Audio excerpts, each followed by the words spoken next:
В прошлом году мы открыли Федерацию национальных видов спорта. Цель этой федерации – это возрождение национальных видов спорта.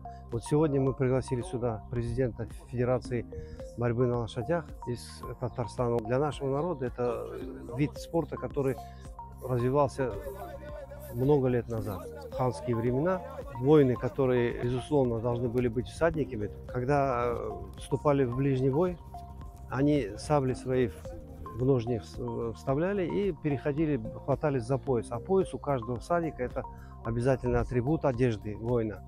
Наша и борьба куреш, кушак куреша с поясом обязательно.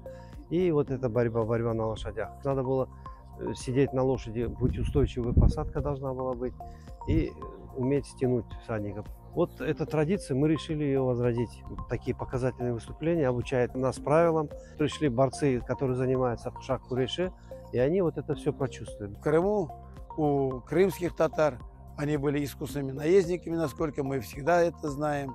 Вот сегодня мы посмотрели, как прекрасно сидят молодые ребята, как у них появляется желание бороться, показать себя. Народы, которые связаны вековыми нитями именно с лошадью, у них это всегда было, они просыпаются в крови, это возрождение своих традиций.